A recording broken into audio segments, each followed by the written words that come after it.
دیکھیے یہ الائنس میں کو ایک پہلا الائنس نہیں دیکھا. میں 68 میں جب میں نے اخبارات میں کام شروع کیا جون 68 میں تو، اور اس وقت بڑی تحریک چل رہی تھی ایوب خان کے خلاف. اس سے لے کے اب تک کتنے اتحاد بنتے اور بگڑتے دیکھیں. ان اتحادوں کا صرف ایک مقصد ہوتا ہے حکمران کو ہٹانا. صحیح. باقی تو دیکھیے نا جتنی پارٹی ہیں اتنے نظریات ہیں، اتنے لیڈر ہیں، اتنی انائیں ہیں، اتنی دلچسپیاں ہیں، اتنے مفادات ہیں. اور اب تو انائیں بھی بڑی ہو گئی. جتنا علم کم ہوتا جاتا ہے انا بڑی ہوتی جاتی ہے. اور کرپشن اور لوٹ مار، اور یہ پیپلز پارٹی وکٹ کے دونوں طرف کھیل رہی ہے. مجھے نواز شریف صاحب سے کوئی ہمدردی نہیں. اگر وہ ڈیمیج ہوتے ہیں تو ہوتے رہے، انہیں تو اس ملک کے دفاع کی پرواہ نہیں ہے، تو ہمیں ان کی کیا پرواہ ہے؟ کیا پرواہ ہو. لیکن اب وہ تنہا ہیں نواز شریف صاحب. ان کے ساتھ صرف مولانا صاحب ہیں. مولانا صاحب ان کے ساتھ میرے خیال میں اس لیے ہیں، میری رائے بعض لوگوں کے نزدیک غلط ہو سکتی ہے، کہ ان کے دل میں آتش انتقام بھڑک رہی ہے. اور دوسرا انہیں خطرہ ہے کہ اور عمران خان صاحب بھی کام نہیں کرتے. آج پھر مولانا ڈیزل کہا اس کو. ہاں جی، آج مولانا بھی نہیں کہا، ڈیزل ہی صرف. اچھا، تو اب یہ جو ہے نا آخری مرحلے میں لڑائی داخل ہوتی جا رہی ہے تیزی کے ساتھ. سینٹ کے الیکشن سے پہلے وہ اس کا ریموول چاہتے ہیں عمران خان کا. اور انٹرسٹنگلی اس میں جماعت اسلامی بھی شامل ہے. وہ نواز شریف پہ تنقید نہیں کرتے، زرداری پہ نہیں کرتے، حالانکہ وہ نیشنل سیکورٹی کے لیے نواز شریف نے پرابلم پیدا کیا. کیونکہ یہ وہ جماعت اسلامی نہیں ہے جو اس کے پہلے لوگ تھے. وہ اخلاقی طور پہ بڑے بلند تھے. وہ ایسے موقع پہ اگر مولانا مودودی زندہ ہوتے یا ایون قاضی حسین احمد بھی ہوتے، میں قاضی صاحب کے بارے میں خیر حتمی طور پہ نہیں کہہ سکتا، یہ مولانا مودودی اور ان کے لوگ جو ان کے ساتھ جو لوگ 40s میں شامل ہوئے، ارلی 50s میں ہوئے، ان کی توجہ علم پہ زیادہ تھی اور صداقت پہ زیادہ تھی اور ذاتی شائستگی پہ زیادہ تھی. سادہ زندگیاں گزارتے تھے. سراج الحق صاحب ذاتی طور پہ تو ٹھیک ہے، لیکن یہ جو ہے نا جی اپنے مطلب کہہ دیتے ہیں کہ کوئی درخت نہیں لگے. درخت لگے ہوئے ہیں، ساری دنیا مانتی ہے. شاید یہی تقاضا ہے ان کی سیاست. اچھا، یہ جماعت اسلامی کا نہیں، میں تو آپ کتنی دفعہ دہرا چکا ہوں پچھلے 2 ہفتوں میں کہ ان کے لوگوں نے تعلیم میں، ویلفیئر میں لوگوں کی، ابھی ہسپتال بن رہا ہے ملتان میں تازہ ترین، یہ آج پتہ چلا. لیکن یہ صرف دل ٹھنڈا کرنا ہے. یہ سیڈسٹ پلیئر ہے، یہ جذبہ انتقام کی تسکین ہے. عمران خان چلا جائے. عمران خان صاحب نے کوئی کدو میں تیر نہیں چلایا. ضیاء الحق کا محاورہ ہے، کدو میں تیر نہیں چلایا. اچھا، تو کوئی کارنامہ انجام نہیں دیا، نہ کسی کارنامے کی توقع. ایک آدمی سیاست کو سمجھتا نہیں ہے، اکانومی کو سمجھتا نہیں ہے، مردم شناس نہیں، معاملہ فہم نہیں ہے، لیکن ایٹ ہیلم آف افیئرز میں بیٹھا ہوا ہے.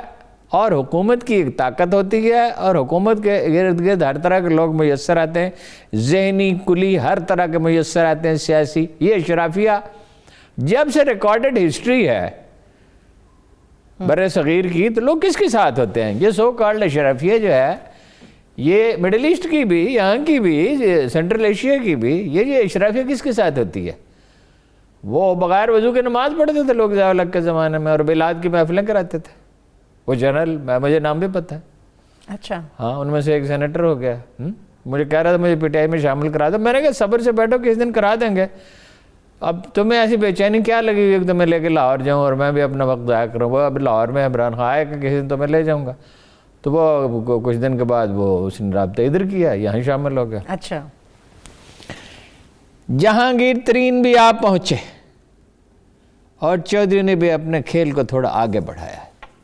چودھری صاحب بیمار ہیں، ویسے کوئی بات ہوئی ہے ان کی؟ چودھری صاحب سے بات نہیں ہو سکتی. عمران خان صاحب نے فون کیا ان کے صاحبزادے کو، کہا ان سے بات کرنا چاہتا ہوں. ان کا طبیعت زیادہ خراب ہے، بزرگ آدمی ہیں، بیمار ہیں، بانتہائی باہمت آدمی. چلے اللہ تعالیٰ انہیں یعنی اس میں مطلب یہ اس عمر میں نمونیا جو خطرناک ہوتا ہے، وہ ویسے تو ہمت وہ بڑی دکھاتے ہیں، آپٹیمسٹ، ٹھیک ہے، لیکن وہ کنٹرول ہو جائے، امید ہو جائے گا. مگر یہ کہ وہ بات کرنے کے قابل نہیں ہے، تو نروس کا ان کا نظام، اعصابی نظام بہت بری طرح برباد ہوا ہے. کھانا وہ بھوک انہیں ٹھیک لگتی ہے، سوتے بھی ہیں، پازیٹیو تھنکنگ بھی رکھتے ہیں. تو اب وہ دیکھیں نا، یہ چاہتے تھے مونس صلاحی وزیر ہو جائے. اب بولتے یہ چاہتے تھے خود وزیر اعلیٰ ہو جائیں، اگرچہ اس کا اظہار نہیں کیا، لیکن خواہش تو یہی تھی. میرے پاس ان کا ایک آدمی آیا تھا ایک دفعہ, اچھا کوشش کریں, وہ کوشش میں خاک کرتا, اور میری کوشش کی حیثیت بھی کیا ہے, وہ ایک صاحب اخبار بھی میرے ساتھ ہیں, انہوں نے اگلے دن اخبار میں لکھ دیا, میں ان کو لے گیا اس اعتماد پہ کہ بھئی یہ آف دی ریکارڈ میٹنگ ہے, انہوں نے بس وہ تو خیر ہو ہی گیا. میرے کرنے سے بھی خیر کیا ہوتا, میرے کہنے سے کیا ہو سکتا تھا, ان کا فیصلہ تھا کہ نہیں اپنا آدمی بنے گا. اچھا, جہانگیر ترین صاحب کا فون بند ہے, مگر یہ بات طے ہے کہ وہ انڈرسٹینڈنگ سے آئے ہیں, باقاعدہ پوری انڈرسٹینڈنگ کے ساتھ, کوئی کسی نقطے پہ مفاہمت ہوئی ہے نا, گرفتاری کا رسک لے کے تو نہیں آتے. ویسے یہ کہ دیکھیں نا, غصہ دکھانے کی بات اور ہے, مشتعل ہو جانا. اور جہانگیر ترین پہ کیا کیس ہے, کیا اس نے فیصلہ کیا چینی کی ایکسپورٹ کا, کیا اس نے کا ذمہ دار تو وہ ہیں نہیں, وہ اس نے کیا, سی نے کیا, کیبنٹ نے کیا, اور پنجاب حکومت نے وہ دی اپنی زرعِ اعانت 3 ارب روپے پنجاب حکومت نے یہ دیا. جو الزام لگتا ہے کمیشن رپورٹ آنے کے فوراً بعد یہ چلے گئے. الزام پہ کیا ہے, الزام کسی پہ بھی آپ لگا, اس نے 62 روپے کلو چینی نہیں دی, اور اب پھر وہ نہیں کہتا کہ میں پھر دینے کے لیے تیار ہوں, وہ تعاون کے لیے وہ اپنا کام نہیں. جب اس نے دی تھی اس وقت بھی تو مطلب اس وقت تو کیا اس کی مجبوری تھی, کوئی ایک فکر میں ٹال دیتا, کہہ دیتا کہ میں 10 کروڑ روپے جو ہے وہ 20 کروڑ روپے زرعِ اعانت دیتا ہوں, غریب لوگوں کو چینی دے دیں, ٹھیک ہے. لیکن اس نے 62 کروڑ روپے 10,000 ٹن چینی, ذرا حساب لگائیں, آپ کے حواس گم ہو جائیں گے. اس کو 100 روپے پہ پہنچنے والی, 100 پہ تو نہیں 80 پہ پہنچی ہوئی تھی, 18 روپے فی کلو کا, ذرا حساب تو لگائیں کتنے ارب روپے بنتے ہیں. تو وہ چھچورے پر نہیں کرتا. ابھی خان صاحب کے جہانگیر جو ہے نا, وہ دنیا دار آدمی ہے, کائیاں ہے, پیسے کمانے کے لیے کرتا ہے. پیسے وہ بے دریغ اس نے خرچ کیے عمران خان پہ.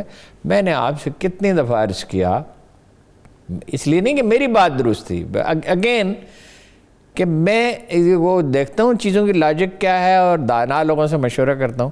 جہانگیر ترین سے صلح کے سوا کوئی چارہ نہیں. جہانگیر ترین کے لیے بھی یہی بہترین آپشن ہے. دوسرا آپشن ہے کہ جہانگیر ترین موقع کا انتظار کرے اور بدلہ لینے کی کوشش کرے. اچھا, یہ کتنا مضبوط اس کا کیا فائدہ ہے, نہیں اس کا فائدہ کیا, نہیں میرا نہیں خیال اس طرف جائے گا. وہ صحیح طرف گیا ہے, اس نے سوچا سمجھا صبر کیا کہ بھائی یہی پارٹی ہے, یہ نون لیگ میں جائے. نون لیگ میں کیا کرے گا جا کے, وہ پیپلز پارٹی میں کیا کرے گا جا کے, اگر سیاست کرنی ہے, یا سیاست چھوڑ دے, اگر سیاست میں کوئی دلچسپی ہے تو سیاست میں کوئی رول نہیں ہو سکتا, خان صاحب کے ساتھ بڑھ سکتے ہیں آگے. صحیح. اور اگر چھوڑنی بھی ہے تو رفتہ رفتہ پیچھے ہٹ جائے. بیٹا انٹرسٹڈ نہیں ہے, خود اس پہ پابندی ہے, ادھر وہ لے نہیں سکتا, تو ایک چسکا ہی پورا کرنا ہے نا. تو یہ چسکا قاف لیگ کے ساتھ نہیں ہو سکتا ارون صاحب؟ نہیں, اس میں کیا, اس کو کیا فائدہ ہے, وہ ایک مستقل کشمکش حکومت کو چڑھانا, اور کیا اس کی قاف لیگ میں تو مطلب ہے جو حیثیت ہے چودھری برادران کی اور کسی کی نہیں. اس ملک میں پارٹی کہاں ہوتی ہے, اس میں بھٹو خاندان ہے, مفتی محمود کا خاندان ہے, عبدالصمد چرکزئی کا خاندان ہے, باچا خان کا خاندان ہے, عمران خان ہے, اس کے دوست ہیں, اس کے بچے یہاں نہیں ہیں تو اس کے دوست ہیں, تو اس کے دوست ہیں. اس ملک میں کوئی پولیٹیکل پارٹی تھوڑی ہوتی ہے. مشاہد حسین صاحب کیوں چھوڑ گئے تھے قاف لیگ کو, مطلب یہ میں اس میٹنگ میں موجود تھا, اتفاق سے مجھے بلایا گیا, مطلب وہ بات تو کسی اور سے کرنا چاہتے تھے. ان صاحب نے کہا بھائی آپ کی میٹنگ تو میرے ساتھ ہارون رشید نے طے کرائی ہے, غیر سیاسی آدمی تھا اور وائز آدمی, بہت دانا استاد ایک تھے, پولیٹیکل سائنس کی حرکیات کو بھی سمجھتے تھے اور بہت وزڈم کے آدمی تھے. تو چودھری صاحب نے کہا مجھے اس سے میں مشاہد صاحب سے ملنے کے لیے گیا, چودھری صاحب نے کہا مجھے ملوا دیں. اچھا. میں ان کو لے گیا. وہ یہ بھی ہے کہ میں نے چودھری صاحب سے پوچھوایا, کسی سے کہا چودھری صاحب سے ذرا پوچھ دو کہ 3ری منزل کی سیڑھی میں چڑھ جائیں گے. اچھا. تو انہوں نے کہا, اس نے کہیں یار میرا کام کر, میں پہاڑی چڑھ جاؤں گا. اور اس میں طے ہوا اچھا کہ وہ عمران خان کے ساتھ الائنس کریں گے 2013 میں. اب اس الائنس کا مستقبل کیا ہے؟ میری بات تو سن لیں, مگر الائنس کس کے ساتھ کیا,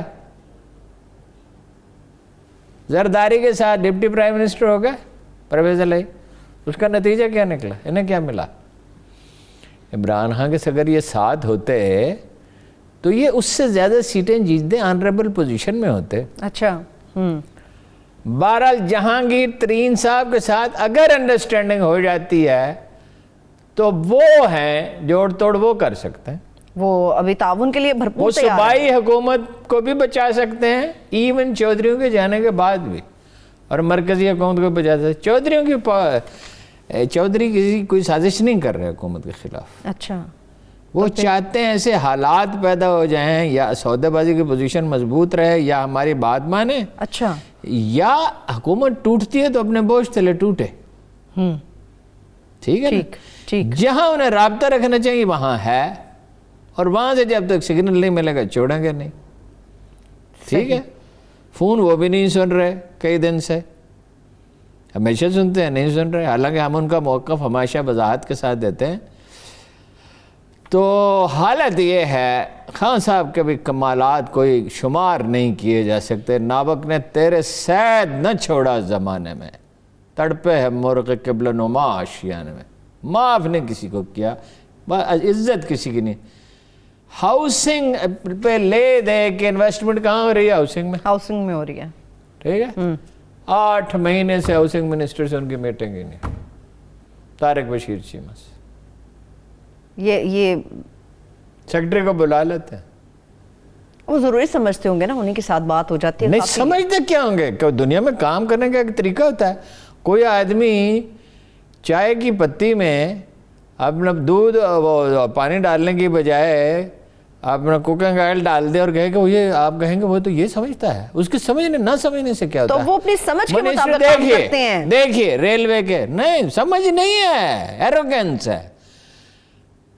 دیکھیے ریلوے کا اتنا سیریس کرائسس تھا, کوریا سے جنرل کیانی نے انجن ڈھونڈے, اپنے سٹاف کو لگایا, دیکھو دنیا میں سستے انجن. کوریا اپنا سسٹم چینج کر رہا تھا, $10 ملین کا نیا انجن تھا, $1 ملین کا وہ دینے کے لیے تیار تھا ریکنڈیشن. جیسے کسی کو ریکنڈیشن ٹویوٹا کار جس کی قیمت 30 لاکھ ہو 3 لاکھ میں مل جائے, 3 لاکھ میں مل جائے. تو انہوں نے منسٹر سیکرٹری دونوں کو بلا کے بریف کیا. بریف کرنے کے بعد انٹرفیئر نہیں کیا, انہوں نے نہیں